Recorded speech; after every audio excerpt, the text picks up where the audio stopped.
साथियों नमस्कार, Kota online classes में आप सभी का स्वागत है। मित्रों 2 दिन से वीडियो नहीं आ रहा था, इसके पीछे रीज़न है मेरी थोड़ी तबीयत ख़राब हो गई थी, पता नहीं क्यों होता है। अब वापस से थोड़ा सा सही हुआ हूँ, शायद मेरी आवाज़ से भी आपको लग रहा होगा। बस आपका सपोर्ट इसी तरह मिलता रहे और रोज़ वीडियो में बनाता रहूँ और आप भी मेरे साथ आगे बढ़ते रहें। साथियों आज हम बात करेंगे यहाँ पर, ये पेपर है दूसरा पेपर, साइकोलॉजी का दूसरा पेपर है। सेकंड ग्रेड के पर्पज़ से बहुत तगड़े पेपर है साथियों। रोज़ एक पेपर का सॉल्यूशन साइकोलॉजी का मैं करवा रहा हूँ और ये सारे के सारे प्रश्न बहुत तगड़े प्रश्न हैं, व्याख्या के साथ प्रश्न हैं। इन प्रश्नों को पूरा आप कंप्लीट जो है कीजिए साथियों, और बार बार इनको पढ़िए, बार बार वीडियो को सुनिए, बार बार देखिए साथियों। और कोई क्वेश्चन अच्छा लगे तो उसे नोट भी कर लीजिए। मित्रों मैंने आपको बोला था कि मैं सारी रचनाएं कराऊंगा, तो रचनाएं मैं करवा रहा हूं, लेकिन तबीयत खराब हो गई थी थोड़ी सी। ठीक है, चलिए पहला प्रश्न है, दूसरा पेपर है आज साइकोलॉजी का दूसरा पेपर। ठीक है, रोज एक पेपर कर रहे हैं हम लोग। तो वर्तमान ये दूसरे पेपर को देख रहे हैं। वर्तमान देखो, वर्तमान शिक्षा मनोविज्ञान का अध्ययन विषय है। वर्तमान में शिक्षा मनोविज्ञान का जो अध्ययन विषय है वो क्या है? चेतना है, मस्तिष्क है, मानव व्यवहार है, आत्मा है।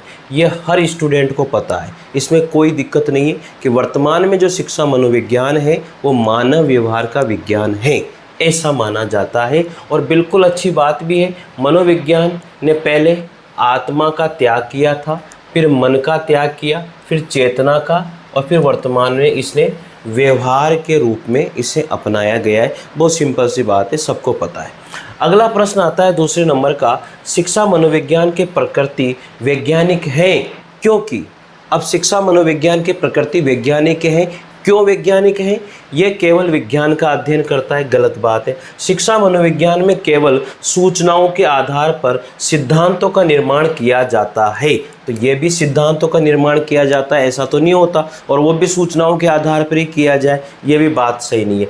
शैक्षिक वातावरण में अधिगमकर्ता के, जहाँ अधिगम की बात आ जाए ना, जहाँ व्यवहार की बात आ जाए, जहाँ अधिगम की बात आ जाए, व्यवहार की बात आ जाए, ये सोच लो वही राइट है। शैक्षिक वातावरण में अधिगमकर्ता के व्यवहार का वैज्ञानिक विधियों के माध्यम से अध्ययन किया जाता है। तो इसमें तीसरा ऑप्शन ही राइट है मेरे बंधुओं। कौन सा ऑप्शन राइट है? तीसरा ऑप्शन राइट है 100%। ठीक है, अगले क्वेश्चन की ओर चलते हैं। और अगला प्रश्न आप लोगों के सामने ये रहा साहब, और मतलब जो है तीसरा प्रश्न। अब दूसरे प्रश्न की पहले व्याख्या करते हैं साहब। तो दूसरा प्रश्न क्या कहता है? दूसरे प्रश्न की व्याख्या तो सुन लो, दूसरा प्रश्न भी जरूरी है। मनोविज्ञान की प्रकृति कैसी है? अब मनोविज्ञान की प्रकृति कैसी है साहब? वैज्ञानिक भी है, विधायक या सकारात्मक विज्ञान भी है, इसके बाद में व्यवहारिक विज्ञान भी है, इसके बाद में विधायक या सकारात्मक, विधायक मतलब सकारात्मक विज्ञान भी है, इसके बाद में फोर्थ सामाजिक विज्ञान भी है, अनुप्रयुक्त विज्ञान भी है, विकासशील विज्ञान, प्रयोगात्मक विज्ञान, शिक्षात्मक विज्ञान, अकादमिक विषय, विशिष्ट विज्ञान, शुद्ध विज्ञान, मानक विज्ञान, आदर्शमूलक विज्ञान, नियामक विज्ञान, ये नहीं आता है। तो मित्रों इनको याद रखना कि अगर ऑप्शन में आ जाए कि शिक्षा मनोविज्ञान या मनोविज्ञान की प्रकृति कैसी है, तो इनमें से सब तो है, लेकिन ये शुद्ध विज्ञान है क्या? नहीं। मानक विज्ञान है क्या? नहीं। आदर्शमूलक विज्ञान है कि नहीं, नियामक विज्ञान है कि नहीं। तो ऑब्जेक्टिव क्वेश्चन में इनमें से एक दे देगा वो जो नहीं है, तो इसको अच्छे से ध्यान रखना आप। ठीक है भाई। अगला प्रश्न है, सुल्तान नामक चिंपांजी पर परीक्षण करने वाले जो वैज्ञानिक थे वो कौन थे? तो ये सबसे पहले आपको पता है, सुल्तान नामक जो चिंपांजी बंदर के ऊपर किसने किया था? कोहलबर्ग ने किया था, या कोहलर के द्वारा किया गया था साथियों। ये आसानी से कर सकते हो आप। ठीक है, तो इसमें व्याख्या दी हुई है, सुल्तान नामक चिंपांजी पर परीक्षण कोहलर ने किया था, स्किनर ने बिल्ली पर किया था। याद रखना, देखो सबसे पहले बात यह है कि चिंपांजी पर परीक्षण किसने किया? कोहलर ने किया। स्किनर ने किस पे ऊपर किया? बिल्ली के ऊपर। वाटसन ने किस पे किया? खरगोश पर।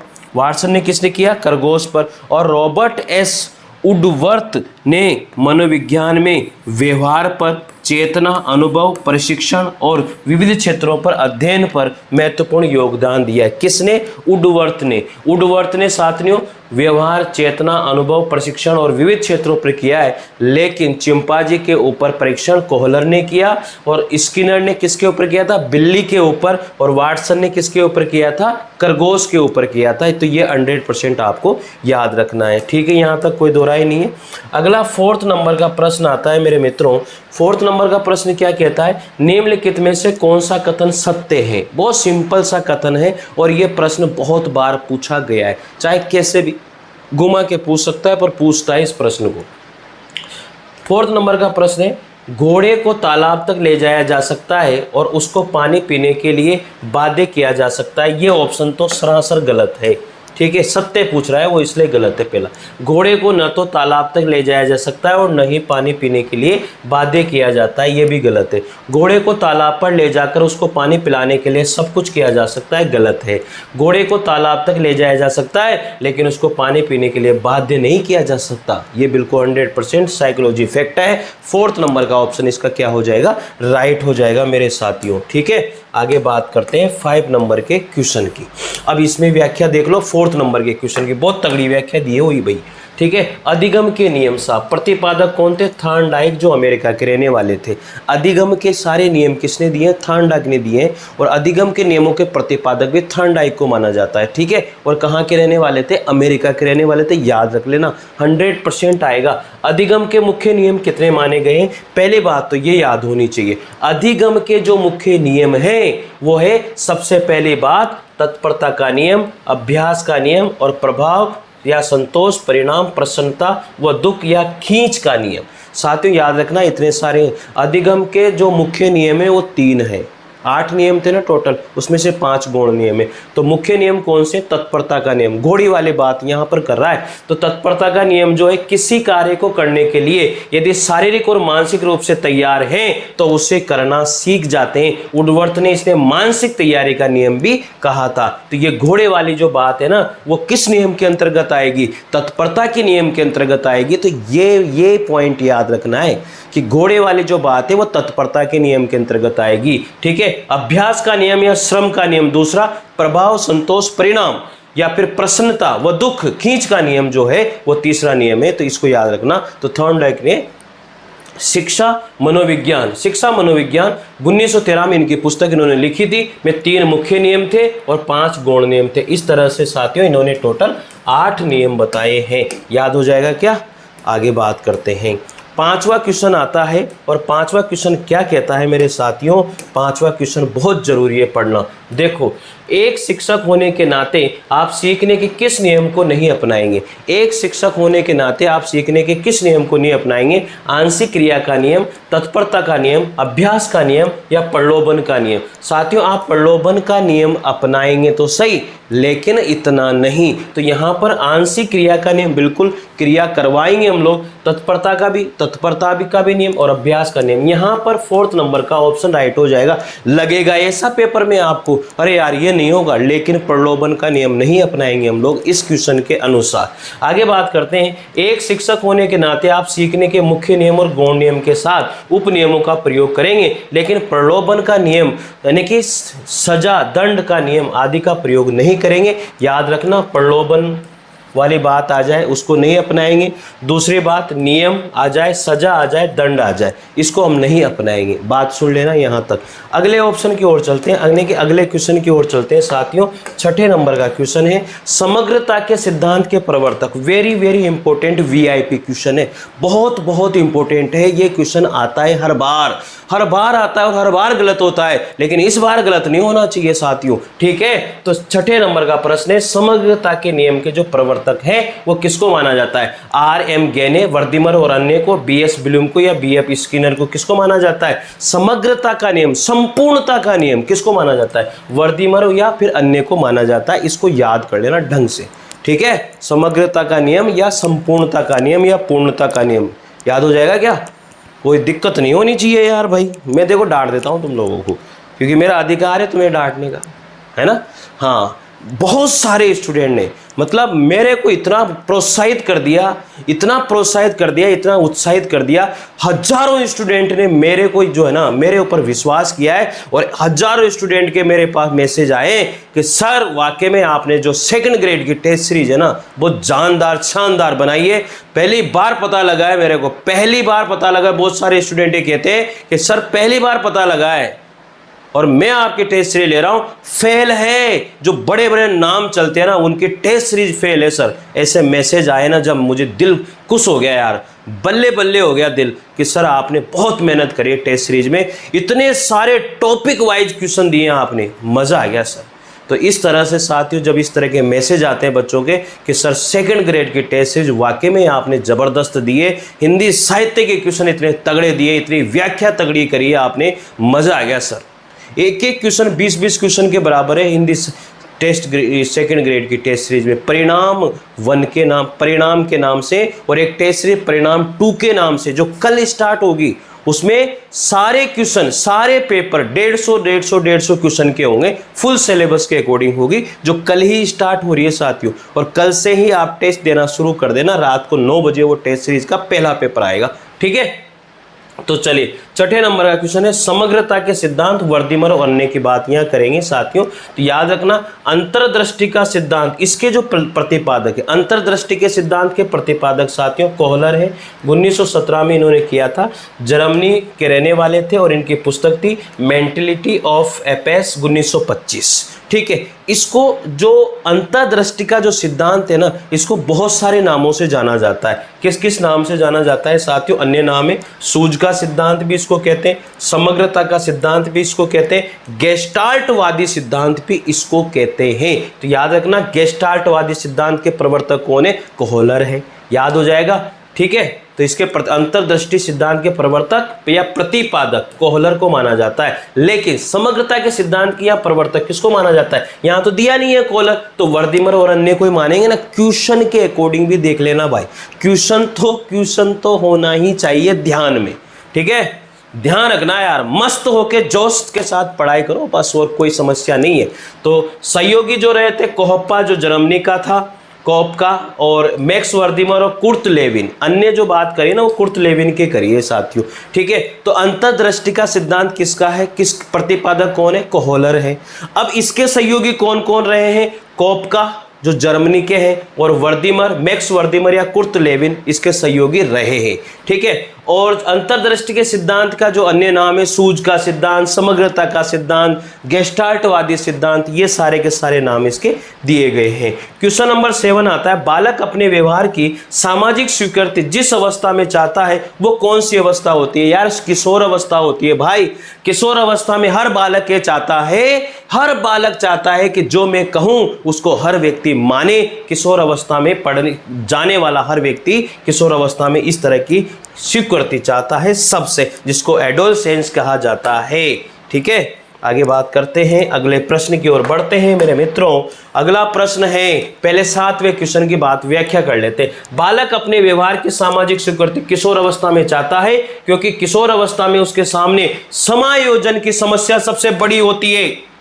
याद रखना, समायोजन की सबसे बड़ी समस्या किशोर अवस्था में बहुत बड़ी समस्या होती है, ठीक है। इस अवस्था में सामाजिक स्वीकृति की तलाश में रहते हैं और अपने व्यवहार को सामाजिक रूप से स्वीकृत तरीकों से ढालने की कोशिश करते हैं। जटिल सामाजिकरण का विकास, समाज सेवा, त्याग और विद्रोह की भावना, सामाजिक चेतना, समाज में स्वयं की भूमिका व सामाजिक परिपक्वता, बड़े लोगों की तरह व्यवहार करना का विकास, सामाजिक रुचियों का विकास, नेतृत्व का गुण, नए समूह, लैंगिक चेतना और आदि का विकास, ये सारी बातें जो है किशोर अवस्था में देखने को मिलती है। अगला प्रश्न आता है, निम्नलिखित में से कौन सा मेल सही नहीं है? अंतर्मुखी स्वयं अपने में रहता है, बिल्कुल सही है। प्रक्षेपण अपनी गलती दूसरों पर डालता है, बिल्कुल सही है। युक्तिकरण अपना गुस्सा दूसरों पर उतारता है, इसको युक्तिकरण नहीं है। युक्तिकरण का मतलब होता है उस चीज को चेंज करना, ठीक है। प्रतिगमन का मतलब पुरानी आदतों में लौटना। प्रतिगमन वापस से वो आ गया, अपनी पुरानी आदतों में आ गया, तो यहाँ पर जो है तीसरा ऑप्शन राइट हो जाएगा मेरे साथियों, ठीक है। अगले क्वेश्चन की ओर बढ़ते हैं। नवा क्वेश्चन आता है और नवा क्वेश्चन ये रहा आपके सामने। पहले इनकी व्याख्या कर लेते हैं, इनकी व्याख्या देख लेते हैं। अंतर्मुखी क्या होता है? अंतर्मुखी व्यक्ति क्या होता है? इंट्रोवर्सन क्या होता है? एकांत में विश्वास रखने वाला व्यक्ति अंतर्मुखी होता है। बिल्कुल सही बात है, एकांत में रहने वाला व्यक्ति अंतर्मुखी होता है 100%। आत्म केंद्रित, सामाजिकता का अभाव होता है उसके अंदर। आदर्शवादी तो होता है लेकिन उत्तम लेखन, मनोविनोद का भाव, नेतृत्व का अभाव, आज्ञा पालक व्यवहार, स्वार्थी स्वभाव और निर्णय क्षमता कमजोर होती है उसकी। युक्तिकरण, औचित्य स्थान, तार्किक कारण और परिमेयकरण, अपनी असफलता के पीछे कोई तार्किक बहाना बनाकर उसका औचित्य स्थापित कर देना, जैसे अंगूर खट्टे हैं, नींबू मीठे हैं, मैं ये करना नहीं चाहता, इस तरह की बातें अंतर्मुखी व्यक्ति करता है। ठीक है, तो युक्तिकरण का मतलब होता है उस चीज को चेंज करके बताना। अंगूर खट्टे हैं, नींबू मीठे हैं, मैं ये करना नहीं चाहता था, इस तरह की बात अगर करता है, युक्ति सुझा देना, जिसे कहते हैं ना युक्ति सुझा देना। ठीक है, अब प्रक्षेपण क्या होता है? जिसको आरोपण शक्ति कहते हैं। अपनी कमियां व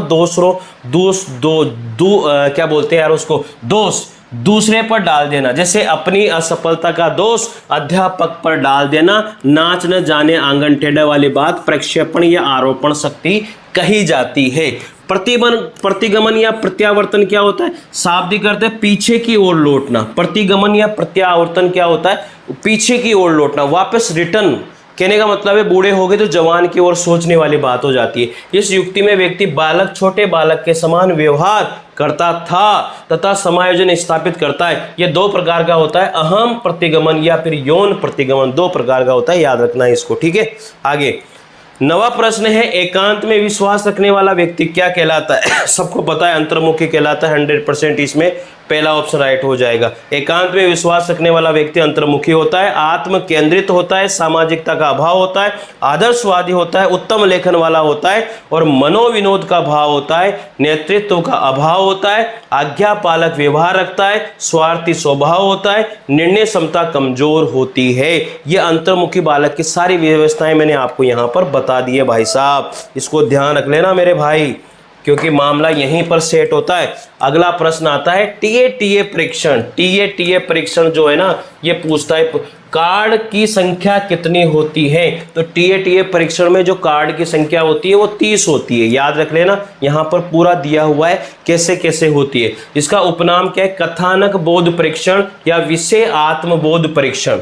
टीए परीक्षण को कथानक बोध परीक्षण या फिर विषय आत्मबोध परीक्षण कहते हैं। ठीक है, इस परीक्षण में 30 कार्ड होते हैं, वो एक कार्ड खाली होता है। तो 30 + 1, 30 कार्ड काले, 30 कार्ड काले व सफेद रंग के होते हैं और एक बार में 20 कार्ड यानी कि 19 सचित्र होते हैं और एक रिक्त का प्रयोजन होता है।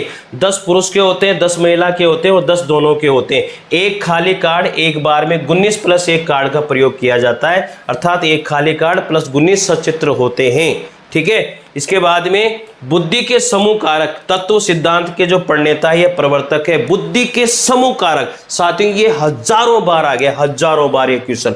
बुद्धि के समूह कारक, ग्रुप, जहां पर ग्रुप वाली बात करेंगे। बुद्धि के समूह कारक तत्व सिद्धांत के प्रणेता या प्रवर्तक किसको माना जाता है? थ्रस्टन को माना जाता है, थ्रस्टन को माना जाता है। सेकेंड ऑप्शन राइट हो जाएगा इसका। ठीक है, इसके बारे में हम लोग थोड़ी सी व्याख्या कर लेते हैं। 11वें क्वेश्चन की व्याख्या बहुत जरूरी है इसकी।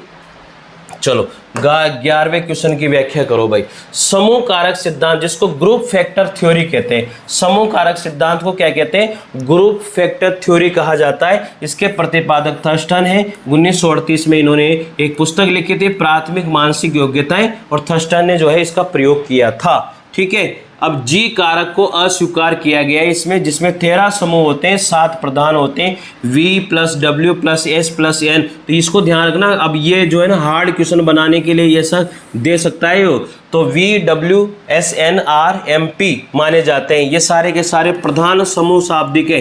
अर्थ क्षमता, स्थानिक, तर्क क्षमता, शब्द प्रवाह, आंगिक क्षमता, स्मृति या प्रत्यक्ष ज्ञानात्मक। तो यहाँ पर वर्बल, स्पिरिचुअल, रीजनिंग, वर्ड और न्यूमेरिकल, इस तरह से मेमोरी और फेस्चुअल।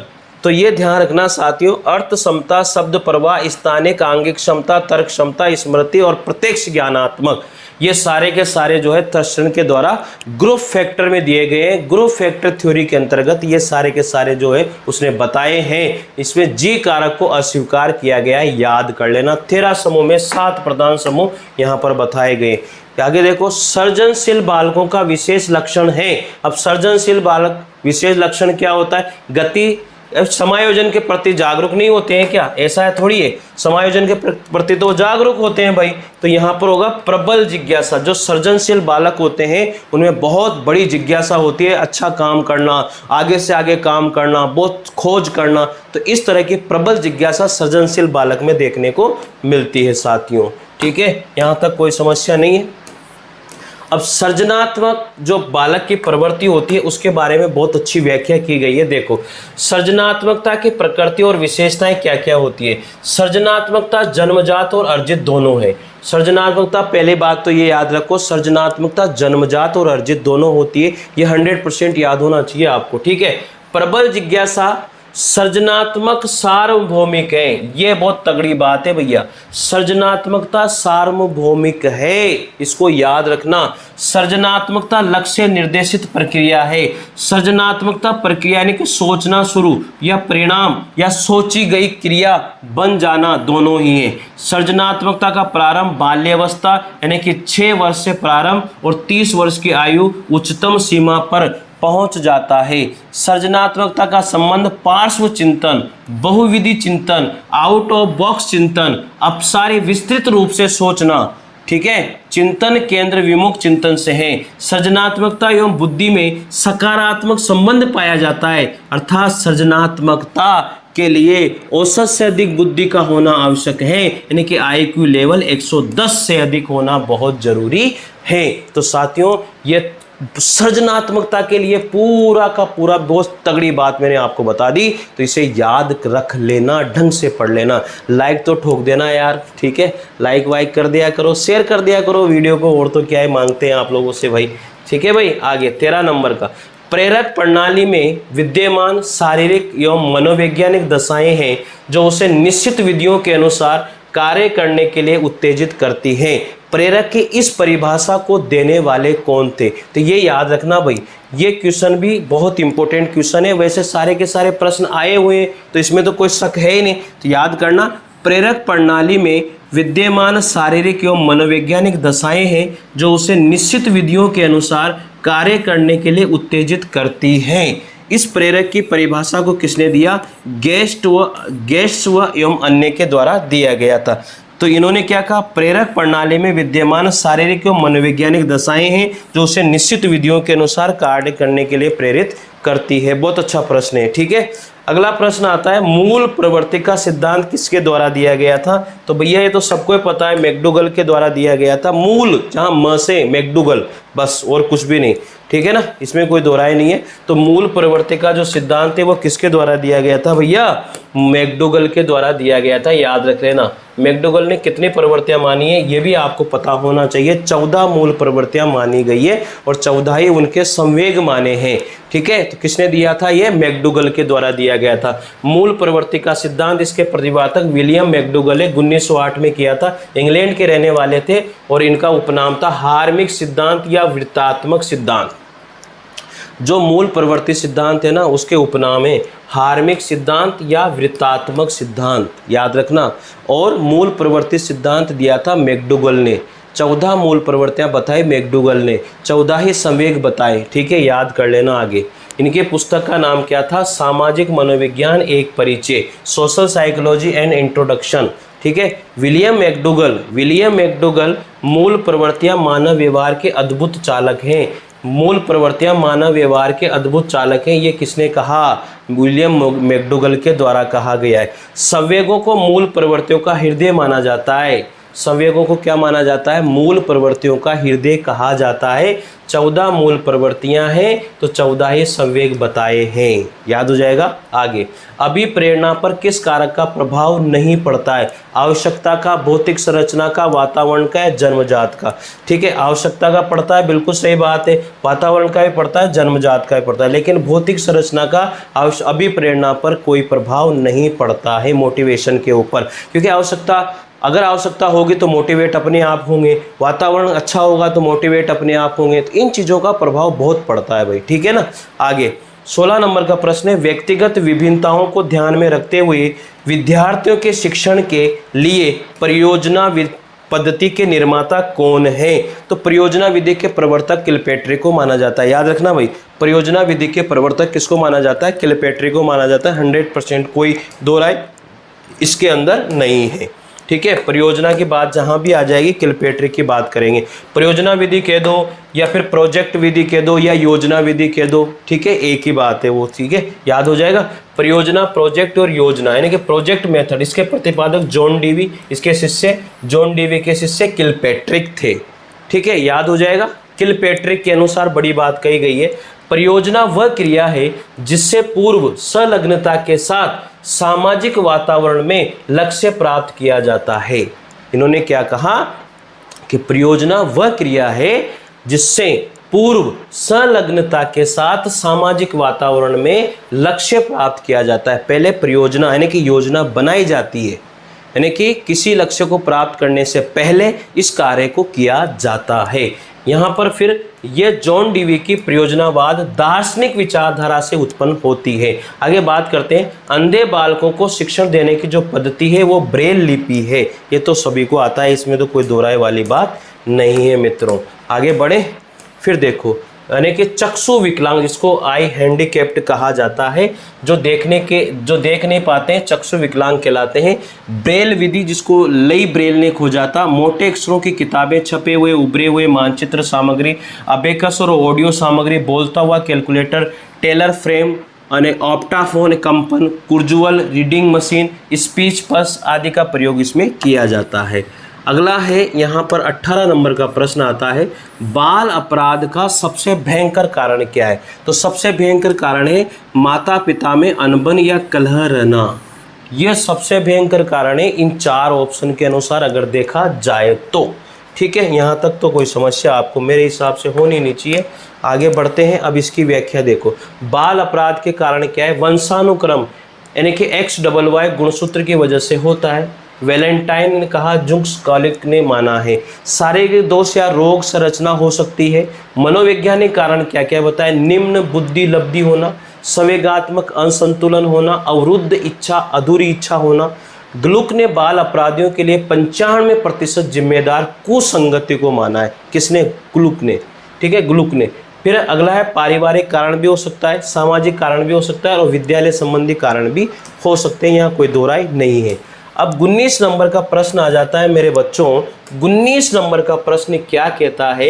19 नंबर का प्रश्न ये कह रहा है, भैया बहुत अच्छा प्रश्न है वैसे। 19 नंबर का प्रश्न खो गया, डाउन हो गया मामला।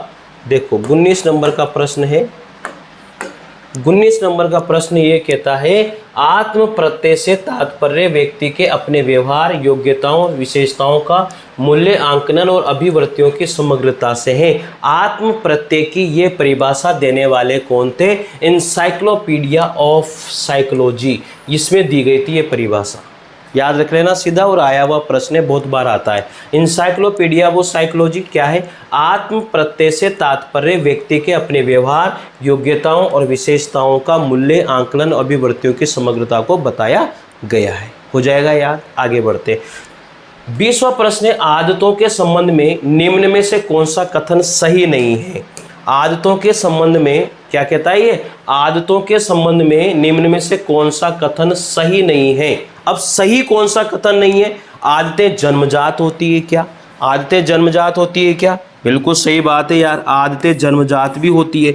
मूल प्रवृत्तियों की तरह आदतें भी व्यक्ति को अभिप्रेरित करती है? नहीं करती। आदत निर्माण का आधार कोई मूल प्रवृत्ति होती है।